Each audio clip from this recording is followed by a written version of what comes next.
สบายดีวันนี้มาออกล่าคือเก่าวันนี้ออกมาแต่เช้าๆคือเก่าเหมือนนี้นะแต่ยังมืดๆอยู่มานั่งดักต้นหมักคอมกับมังหัดเฟืองอยู่กลางสันภูเนาะแต่ว่ามันบ่มีหยังเข้าก็เลยย่างออกมาละเป้าหมายมื้อนี้จะไปเบิ่งต้นหมักไฮเนาะต้นหมักไฮแน่แล้วก็ต้นหมักกู้แน่แล้วก็ต้นหมักเต่าไปเบิ่งเนาะว่าต้นใดเข้าก็สินั่งยิงอยู่ต้นนั้นเลยมานำกันทีมงานมื้อนี้มาเอาหลายอยู่เนาะมา4 คนมาสุดนี้ถือว่าเดเป้มันต้นมานำสุดนี้ลองสีมาลองวางเบิ่งก่อน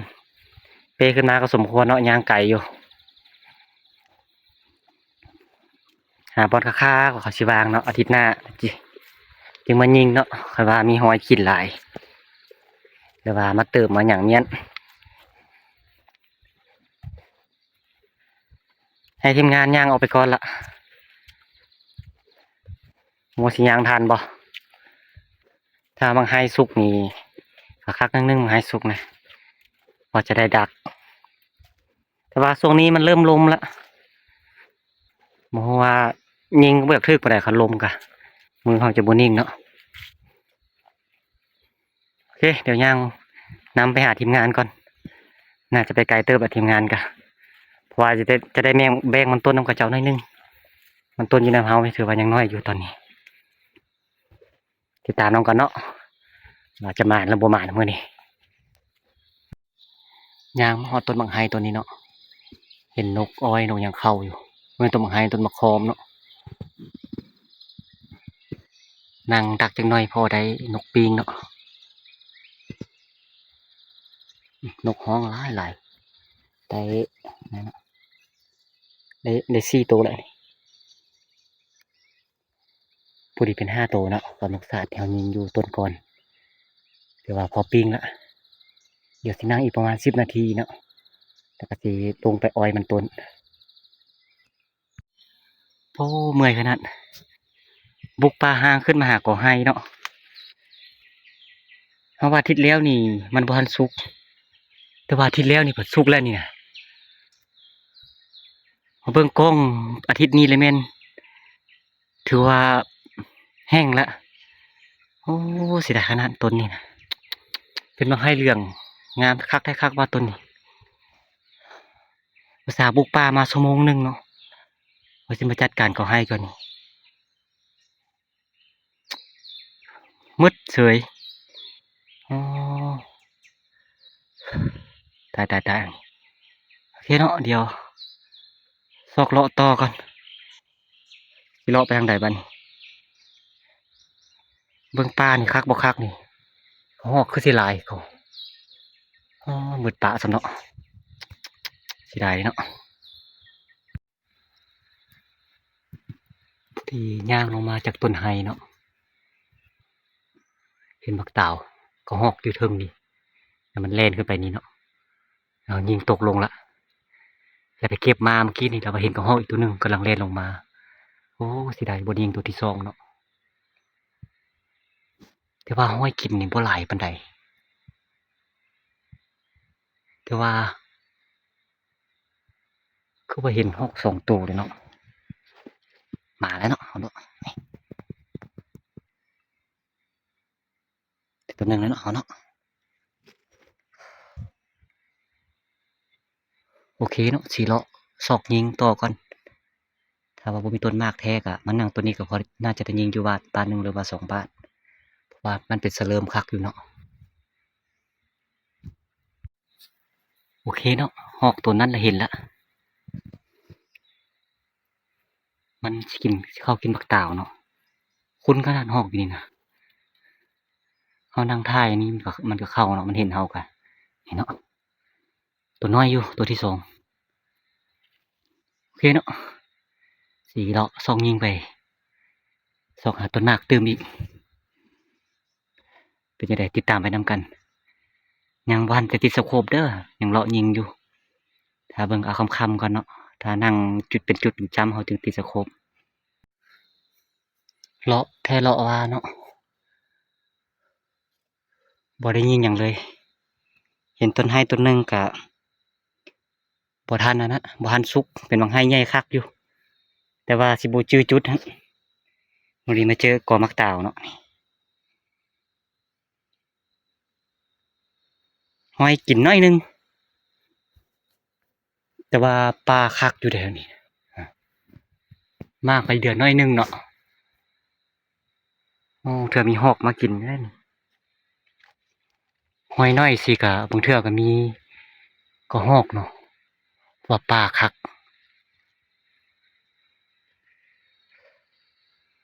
บ่มีต้นมานั่งเราก็เนาะคาว่าบ่มีต้นนั่งเลยแท้เฮาขึ้นมานั่งตัวนี้ก็พอได้ยิงอยู่สิลงไปหาทีมงานก่อนหาปิงนกก่อนมาเจออีกเลยเนาะต้นมักตาวใกล้ๆกับต้นเมื่อกี้นี่เลยคันนั่งก็เฮ็ดแล้วใส่กันได้คิดว่าน่าจะนั่งต้นนี้แหละเพราะว่าเบิ่งหอยนี่ตัวหมูเฮ็ดน่ะมุนมาเลยหอยก็ฮอกก็กินอยู่เด้น่าจะฮอกเป่าเนี่ยหอยใหญ่อันนี้น่าจะมื้อเช้านี่เลยโอ้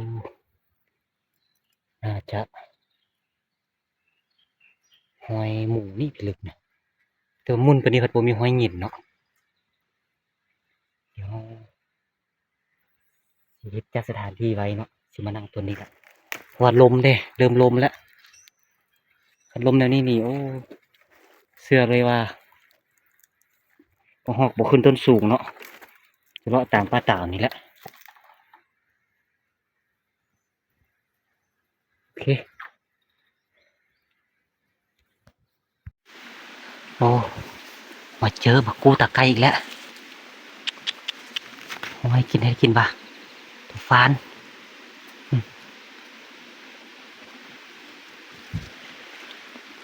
อันนี้น่าจะหอยกระหอกอันนี้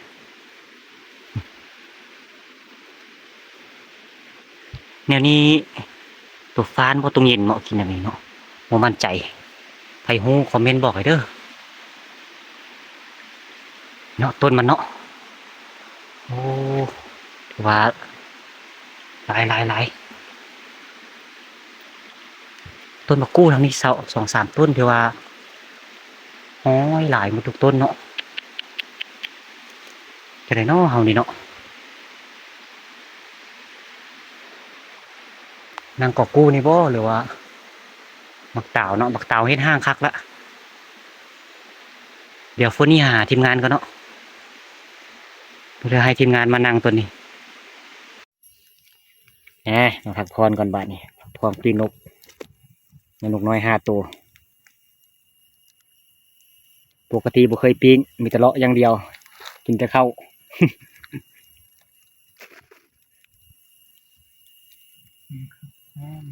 เนาะผลงาน2คนน้องได้ฮอกเบาตัวหนึงกับกระจอนน้องได้ฮอกดิก2ตัวมีอันนั้นหมดแล้วเนาะมีอันต้นมากให้นั่งหมดทุกคนละทีมงานอืมรอเบิ่งผลงานจะเป็นห่วงแต่ดาวอนี่เลาะไก่ปะนี่ เลาะทางใดคนใดเนาะ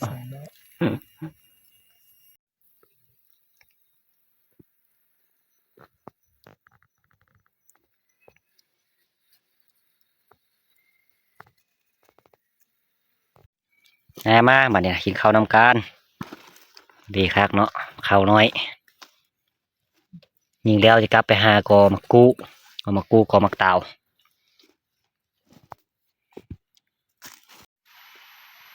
กินข้าวอิ่มเลยเนาะตอนนี้ก็12 โมง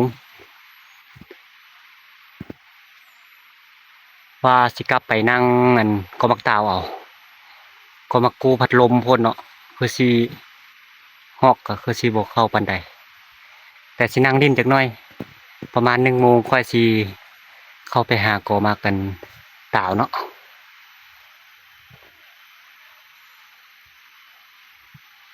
าจะมีลิงมากินอยู่เนาะห้อยมันน่าจะกินตอนเช้าๆ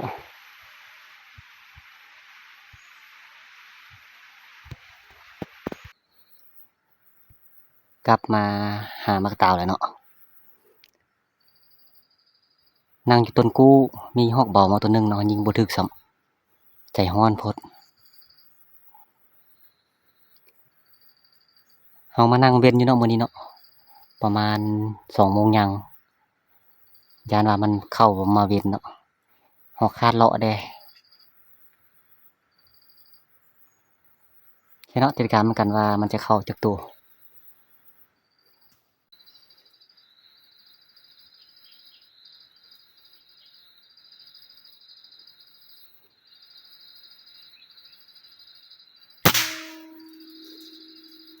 เรียบร้อยเนาะฮอกดิก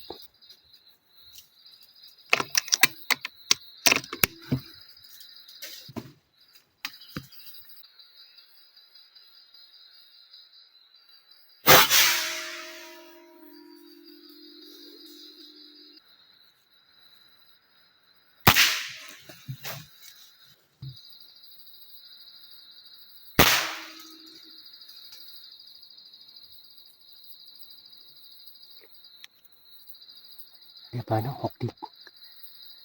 มันมาครึ่งหัวเลยฮอกตัวนี้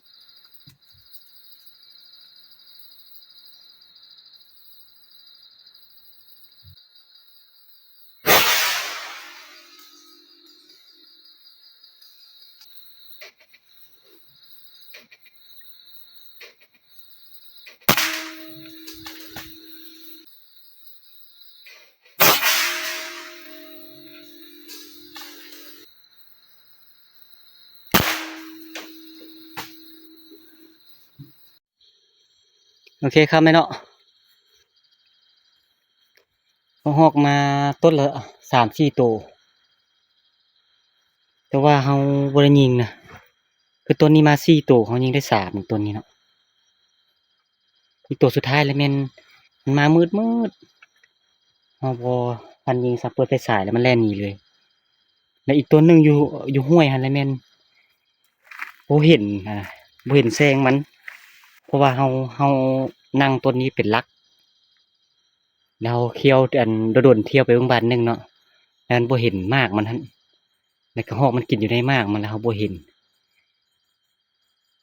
ซอกไปซอกมามันพัดหนีซ้ำเนาะโอเคเนาะซอกฮอกก่อนตัวนี้3ตัวเนาะ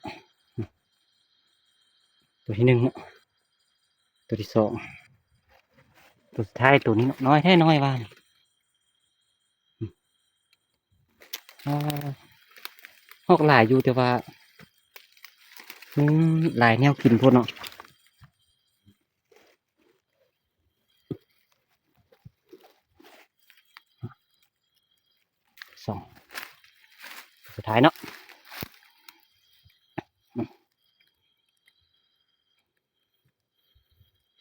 ผลงานเฮาถือว่านั่งเกาะเต่าตอนหัวแรงนี่มันไม่ได้4ตัวแล้วก็เฮายิงตอนกลางเว้นนั้นอีก2ตัวเนาะเป็น6ตัวถือว่าโอเคอยู่เฮาเนาะประมาณส่งถือว่าหมานละ6ตัวนะแต่ว่าทีมงานสิเป็นจังไดก็ยังบ่ฮู้เดี๋ยวสิเลาะการไปหาทีมงานเนาะเป็นจังไดสิถ่ายให้เบิ่งเนาะผลงานเฮาแต่ว่าหมานอยู่เบิ่งไกลๆเอาเนาะเดี๋ยวคลิปสิติดเรื่องนะถ้ามีถ้าอีกประมาณ1-2 เดือนสิมาใหม่ต้นนี้ให้ต้นนั้นอยู่แคมห้วยหมดเนาะเพราะต้นอยู่แคมห้วยมันนั่นยังเหลือน้อยหนึงถ้ามันหมดมันน่าจะเข้าตัวนี้หมดน่าจะได้ยิงหลายกว่านี้ยังลมอยู่ว่าสิไปนั่งกอบกู้แต่ว่าลมเป็นแนวนี้จะสิเป็นจังไดเนาะโอเคเดี๋ยวสิย่างลงไปหาทีมงานก่อนโอเคมาฮอดอันนั้นละมาฮอดทางแยกแล้วเนาะบ่เห็นหยังจักโตเลยมื้อนี้จังไดเนาะสัตว์บ่ออกมันเป็นน้ำลมบ่ ทีมงานยังนั่งก่อหมักตาวอยู่มัวสิเป็นยังไงแล้วสิย่างไปท่าอยู่อันสันภูอยู่ต้นบักคอมพุ่นเนาะบัวาทีมงานมาอันสันใดยังบ่ได้ถามท่ารุ่นเอาเนาะ